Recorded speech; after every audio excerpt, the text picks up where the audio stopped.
हमारे मरने के बाद क्या होता है, मौत के बाद हम कहाँ जाते हैं। मौत के बारे में हमारे मन में कई सवाल आते हैं, जैसे कि हमारे मरने के बाद क्या होता है, मरने के बाद हम कहाँ जाते हैं और मौत के बाद हमारे साथ क्या होता है। ये एक बहुत ही मुश्किल सवाल है कि मरने के बाद हमारी आत्मा कहाँ जाती है और उसका क्या होता है। इस विषय को लेकर हर धर्म में अलग अलग धारणाएं हैं। यही कारण है कि मौत के बाद की कहानी को समझना बहुत ही मुश्किल है, क्योंकि हमें इस सवाल का सही जवाब नहीं मिल पाता कि हमारी मौत के बाद हमारा क्या होता है, हम कहाँ जाते हैं। लेकिन बात करें हिंदू धर्म की तो इसमें स्पष्ट रूप से बताया गया है कि मरने के बाद हमारे साथ क्या क्या होता है। जीवन के बारे में सबको पता है, लेकिन मौत के बाद होने वाली घटनाओं को समझना बहुत ही मुश्किल है। इसके बारे में कई अजीब कहानियां हमारे सामने आती रहती है। एक 85 साल के वृद्ध व्यक्ति मरने के 10 मिनट बाद अचानक जिंदा हो गए थे। परिवार वालों ने उनके दाह संस्कार की तैयारियां भी शुरू कर दी थी, लेकिन अचानक ही ऐसा हुआ कि उनकी सांसें चलने लगी और उनके शरीर में हरकत होने लगी। ये एक सच्ची घटना है। उस वृद्ध ने जो कहानी बताई वो अद्भुत थी। उसकी कहानी से कुछ तो समझ आ ही जाता है कि मरने के बाद क्या होता है। उसने बताया कि जैसे ही उनकी सांसें रुकी और वो अचेत हुए, उन्होंने खुद को बहुत ही हल्का महसूस किया। उन्हें बहुत ही ज्यादा खुशी की अनुभूति हुई और उन्हें ऐसा लगा जैसे उन्हें कोई रोग ही नहीं है। मैं बस ऐसा महसूस कर ही रहा था कि अचानक से बहुत तेज रोशनी प्रकट हुई।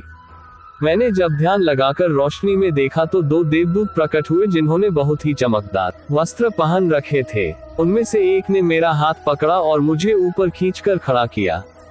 जैसे ही उन्होंने मुझे ऊपर खड़ा किया, मुझे अपना मृत शरीर साफ नीचे पड़ा हुआ नजर आ रहा था। यानी उन्होंने सिर्फ मेरी आत्मा को पकड़ रखा था। उसके बाद वो बहुत ही तेजी से ऊपर की ओर उड़े, लेकिन जैसे ही वो उड़े तो जिस देवदूत ने मेरा हाथ पकड़ रखा था, उसके हाथ से मेरा हाथ फिसल गया और मेरी आत्मा वापस मेरे शरीर में समा गई तथा मेरी सांसें चलने लगी और मैं जिंदा हो गया। उसके बाद वो देवदूत भी वापस नहीं आए। ये एक अचंभित करने देने वाली कहानी है, लेकिन इससे पता चलता है कि हमारे साथ मरने के बाद क्या होगा।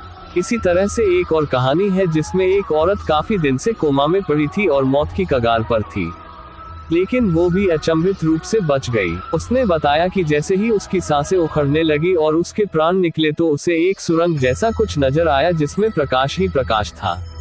उस सुरंग से उन्होंने 2-3 व्यक्तियों को आते हुए देखा, जिन्हें देखकर वो डर गई।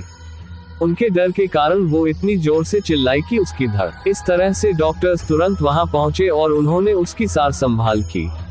अजीब बात यह है कि वो औरत बच गई और अभी भी जिंदा है। ऐसी और भी बहुत सी कहानियां हैं जो अलग अलग जगह के लोग अक्सर बताते रहते हैं। अब इसमें कितनी सच्चाई है ये हम नहीं कह सकते, लेकिन हमारे अंदर जिज्ञासा होती है कि मौत के बाद हम कहाँ जाते हैं, हमारे साथ क्या होता है। क्या फिर से हमारा किसी प्राणी के रूप में जन्म होता है या फिर कुछ और ही चीजें होती है। चलिए जानते हैं हिंदू धर्म के अनुसार मौत का बाद हमारा क्या होता है। मरने के बाद की सच्चाई जानने से पहले हम आपको एक महत्वपूर्ण बात बताना चाहते हैं। वो ये है कि हम कभी मरते ही नहीं हैं। क्या आप इस बात पर भरोसा कर सकते हैं? हम अपनी मौत को लेकर हमेशा घबराते रहते हैं, जबकि सच्चाई ये है कि मौत हमारी नहीं बल्कि हमारे शरीर की होती है। आप सबने सुना होगा कि आत्मा अमर है, वो कभी मरती नहीं है। बस शरीर के बिल्कुल शिथिल पड़ जाने के बाद वो उसे छोड़कर किसी अन्य शरीर में प्रवेश कर जाती है। बस इसी प्रक्रिया को हम मरना कहते हैं। हम अनगिनत वर्षों से जीवित हैं क्योंकि हमारी आत्मा जीवित है। इसी तरह से आगे भी ऐसे ही जीवित रहेंगे, तो फिर मौत से क्या डरना। जो लोग सोचते रहते हैं कि मरने के बाद हमारे साथ क्या होगा और हमेशा भयभीत रहते हैं, उन्हें बस अच्छे कर्म करने की जरूरत है, मौत से डरने की नहीं। क्योंकि मरने के बाद हमारे कर्म हमारे आड़े जरूर आते हैं। इस बात में पूरी तरह सच्चाई है। गरुड़ पुराण के कुछ किस्से आपने भी पढ़े होंगे कि मौत के बाद किस तरह से बुरे लोगों को यातनाएं दी जाती हैं और बाद में उन्हें उनके कर्मों के अनुसार किसी जीव का जन्म मिलता है। हिंदी धर्म के अनुसार ये सारी प्रक्रिया 13 दिन के अंदर होती है। चलिए स्पष्ट रूप से जानते हैं कि हमारे मरने के बाद क्या होता है। मौत के बाद हम कहाँ जाते हैं। जैसे ही हमारी आत्मा शरीर से बाहर निकल जाती है और हमारी सांसें रुक जाती है, यानी हम मर जाते हैं। आत्मा किसी को दिखाई नहीं देती, ये बस एक तरह की ऊर्जा है। आत्मा के बाहर निकलते ही हम अपने आप को बिल्कुल हल्का फुल्का और खुश महसूस करने लगते हैं। हमें ऐसा लगता है जैसे हमने किसी प्रकार का रोग या दर्द था ही नहीं। यहाँ तक कि हम नीचे पड़े हुए अपने मृत शरीर को भी देख सकते हैं और हमें उससे घृणा होती है। बताया जाता है तभी तेज रोशनी के बीच यमदूतों का आगमन होता है और वो आत्मा को कैद करके अपने साथ यमलोक ले जाते हैं। वहाँ उस व्यक्ति को कर्मों का हिसाब होता है। देखा जाता है कि इस व्यक्ति ने अपने जीवन में कितने पुण्य किए और कितने पाप। अगर किसी व्यक्ति ने अपने जीवन में बहुत ही ज्यादा पाप किए हों तो गरुड़ पुराण के अनुसार उसे 7-8 दिनों तक बहुत ही बुरी से बुरी यातनाएं दी जाती है। उसे गरम तेल की कढ़ाई में छोड़ दिया जाता है, उसका एक एक अंग काटा जाता है या उसे मगरमच्छों के बीच छोड़ दिया जाता है। गरुड़ पुराण में ऐसी कड़ी कड़ी सजाएं बताई गई हैं जिससे किसी की भी रूह कांप जाए।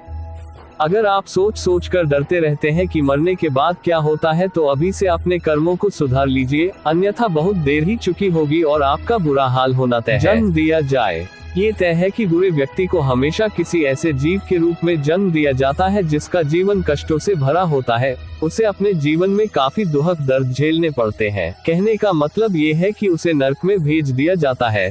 दूसरी तरफ जिस व्यक्ति ने अच्छे कर्म किए होते हैं, जिसने अपने जीवन में दान पुण्य किया हो, भगवान की आराधना की हो, दूसरों की मुसीबत में मदद की हो और किसी का बुरा ना किया हो, उसे किसी प्रकार की यातनाएं नहीं सहनी पड़ती। यमराज जब उसके कर्मों का हिसाब देखते हैं और उन्हें पता चलता है कि ये भला आदमी है और इसने किसी तरह का कोई पाप नहीं किया तो वो देवदूतों से संपर्क करते हैं।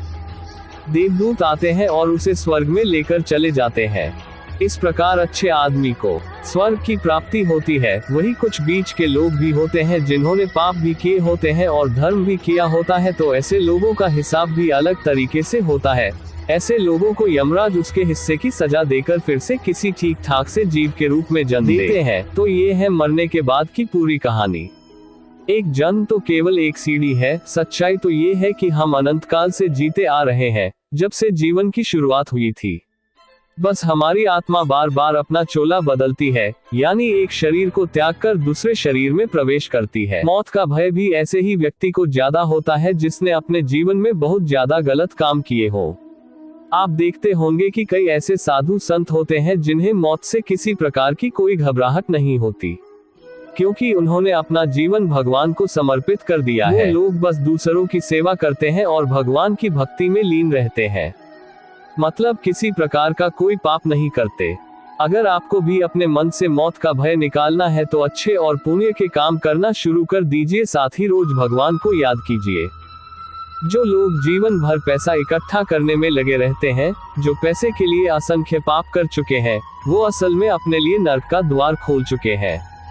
पैसा ना ही आपके साथ जाता है और ना ही आगे किसी काम आता है, इसलिए आज से ही अपना जीवन बदलने का प्रयास कीजिए और दिल खोलकर दुखी प्राणियों की सहायता कीजिए। ये था हमारे मरने के बाद क्या होता है, जिसमें हमने आपको बताया कि मौत के बाद आपके साथ क्या होगा। उम्मीद है ये जानकारी आपको जरूर पसंद आई होगी, तो लाइक और शेयर जरूर करें ताकि ये बेहतरीन जानकारी अन्य लोगों तक भी पहुंच सके। हमारे साथ बने रहने के लिए हमारे फेसबुक पेज को जरूर लाइक करें और हमारे यूट्यूब चैनल मिस्टर एनडीएमई को सब्सक्राइब कर लें। धन्यवाद।